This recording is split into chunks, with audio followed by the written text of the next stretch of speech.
Alright boys, welcome back to Bettrmma. UFC St. Louis just wrapped up. It was an absolutely phenomenal fight night card. Tons of fun fights on the undercard and on the main card. We had some great upsets and some very entertaining fights. We're going to jump right into it with the first real fight on the card, Charles Johnson versus Jake Hadley. Now, Charles Johnson had a very mature performance in this fight. Very much like what I expected him to do, he stayed away from the power of Jake Hadley for the most part. Jake Hadley was doing a good job in the first round at keeping Johnson on his back foot. As the second and third round went on, Charles Johnson started to out-volume Jake Hadley, started to pick him apart, and started to dominate the center of the octagon. Charles Johnson gets a very good 3-round decision and calls out for a top 15 matchup, which I think is great. So we learned that Charles Johnson is ready for that top 15 shot. Next up, Billy Ray Goff versus Trey Waters. Now, this is genuinely one of the fights of the year. Billy Ray Goff put on a great performance here. I said in my prediction video that this kid is a dog. I just wasn't sure if he would be able to close the distance. He's a lot more of a dynamic kicking game than what I expected. He was throwing these very good kicks to the body, kicks up top, and kicks to Trey Waters' legs. But Trey Waters was able to keep Billy Ray Goff at distance for the most part, pick him apart when he was coming in with some boxing combinations, and Trey Waters was simply keeping the range and countering Billy Goff enough to get the 3-round decision. Great fight from the both of them. I look forward to their next fights. We could see both of them being some very interesting welterweight contenders. Next fight on the card was Terrence Mckin versus Esteban Ribovich. Esteban Ribovich got Terrence Mckin out of there in 37 seconds. As we know, Terrence Mckin likes to go in there and start fast. He likes to really swang and bang. He got into a scrap with Esteban Ribovich. As Ribovich was replying with his own boxing combination, he just threw a head kick at the end of it. And Terrence Mckin, as was seen in his Bond Firm fight, he doesn't have any sort of IQ when it comes to ring generalship and escaping danger in terms of circling around the octagon.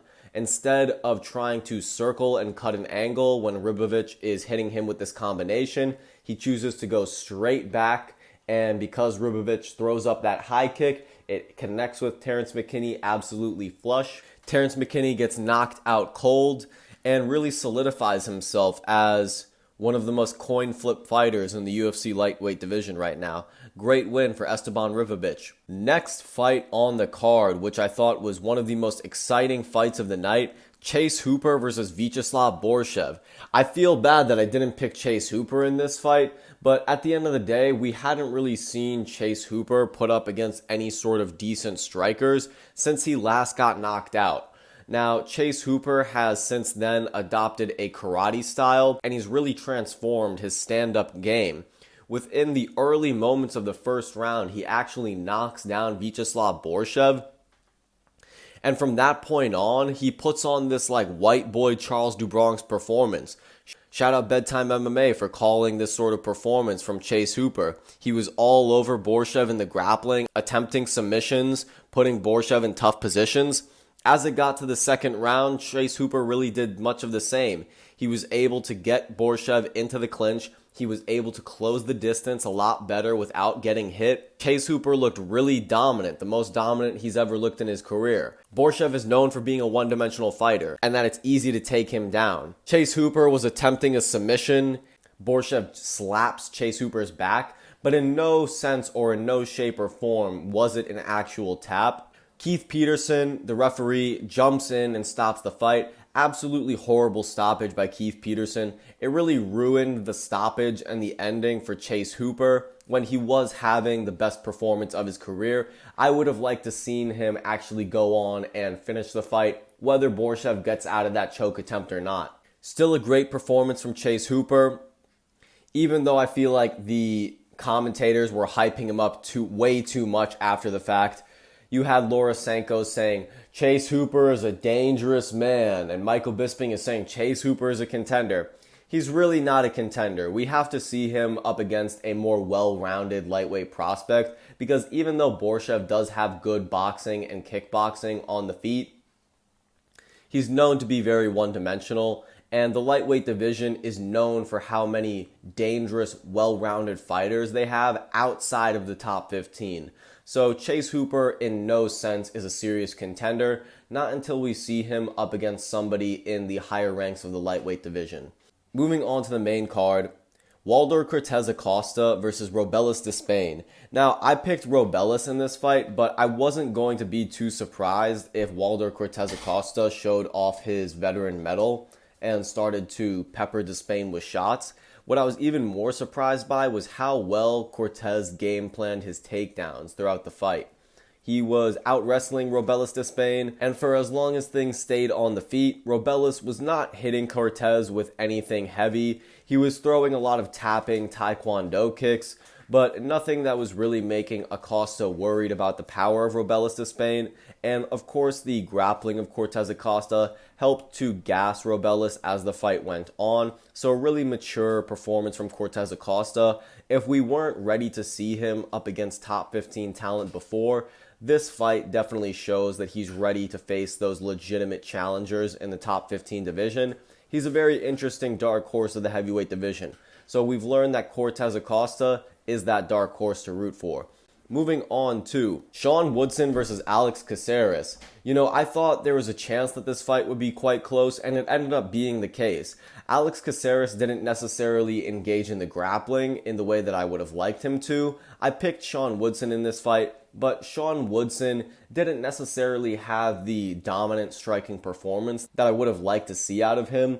I would have liked to see more volume, especially more leg kicks, and a more diversity of kicks in terms of trying to break Alex Ceres' base, maybe with a teep kick or a body kick. But Shawn Woodson did a good job of staying on the outside, countering and boxing Alex Ceres. He was controlling the center of the octagon for a good amount of the fight, and he was doing a good job of countering Ceres when he was circling around the cage. So a very decent performance from Shawn Woodson all around, even though I would have liked to see a little bit more out of him. What this fight really confirmed for me is that Shawn Woodson is at that Alex Ceres level in the featherweight division. He's not ready for the top 15, but he will be an interesting challenge for up-and-coming fighters and will act as a gatekeeper for as long as he stays in the UFC.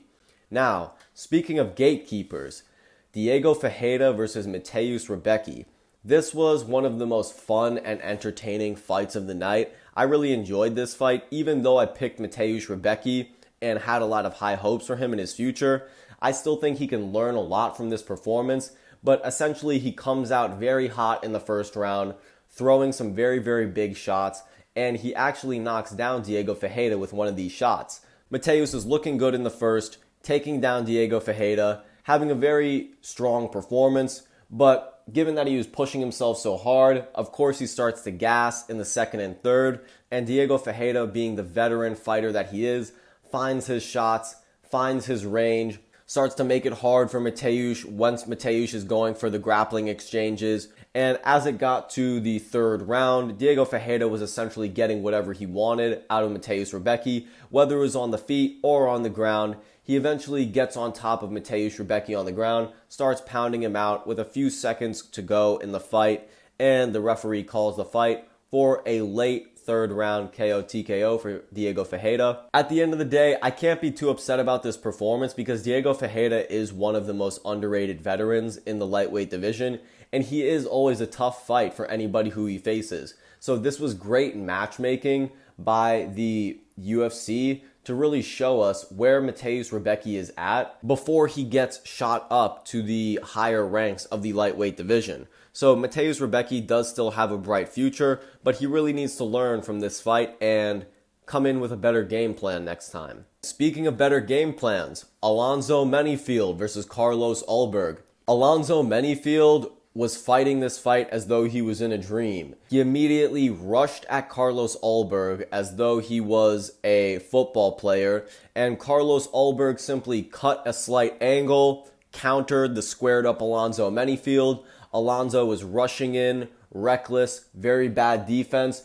Alberg let go with shots, got Alonzo hurt, and before you know it, Alonzo Manfield is out. With only 12 seconds in the first round, Carlos Alberg gets the KO TKO. And I hope in Carlos Alberg's next fight we get to see him against somebody legitimate, because Even though Alonzo Manfield does have some good wins in the UFC, he's not known for his IQ, and he's not known for being the most consistent fighter. So I would like to see Alberg against somebody with some more veteran experience. Who knows? Even Anthony Smith. Maybe that would be a very interesting matchup.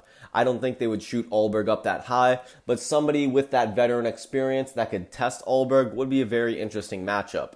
Now, we are moving on to the co-main event of the evening, Joaquin Buckley versus Nursultan Ruziboyev. I picked Joaquin Buckley in this fight, and I was worried for him because I thought this fight was going to happen purely in the standing exchanges. If you haven't seen my video on 5 fighters that I could fix and make champion, I mentioned Joaquin Buckley, and I mentioned if Joaquin Buckley can only implement a solid double leg takedown, he will be a top 5, top 3 title contending fighter in the welterweight division. So in the first round, when Nursultan Ruziboyev goes for a flying knee and Joaquin Buckley replies with a double leg takedown, I was absolutely elated by this. He throws good ground and pound shots on Ruziboyev, eventually lets Ruziboyev back up, takes him down again, and essentially this was the fight. Joaquin Buckley was cutting his angles, getting his boxing combinations off. When Ruziboyev would come in and be aggressive, Buckley would either evade with good footwork or counter with some good shots. It was a really classy performance from Joaquin Buckley. He's showing that he's really becoming a seasoned, well-rounded fighter, and he was also taking down and controlling Ruziboyev essentially at will. I was really impressed by the wrestling of Joaquin Buckley and also his ability to avoid the submission attempts of Ruziboyev. Now, there's not too many Brazilian Jiu-Jitsu specialists in the welterweight division right now, so I don't think Joaquin Buckley really needs to worry about himself getting caught into a triangle or any real sneaky submissions. So I think Joaquin Buckley is a very, very big problem in the welterweight division. As we know, the welterweight division is dominated by wrestlers and brawlers, and Joaquin Buckley has that base. He can bang with the best of them, and he can also wrestle with some very high-level competition. So I look forward to seeing him up against some top 5 competition because he was number 11 before this.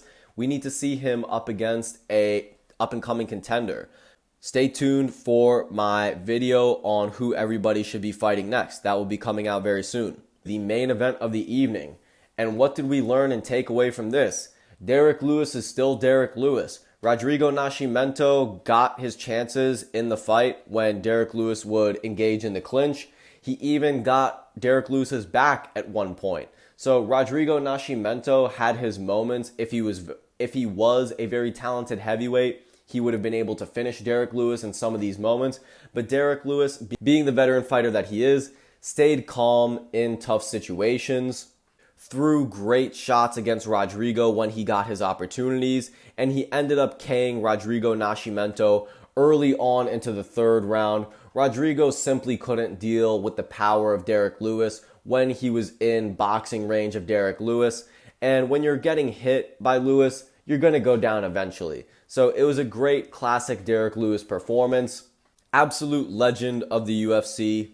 And it was a great fight night overall. I appreciate all of you guys supporting Bettrmma, everybody that has been hopping in the streams. If we can get this video to just 5 likes, or if 5 people can comment on this video, it helps out the algorithm tremendously. I appreciate all of you guys for supporting Bettrmma. We are giving you the better MMA takes every single week. Peace.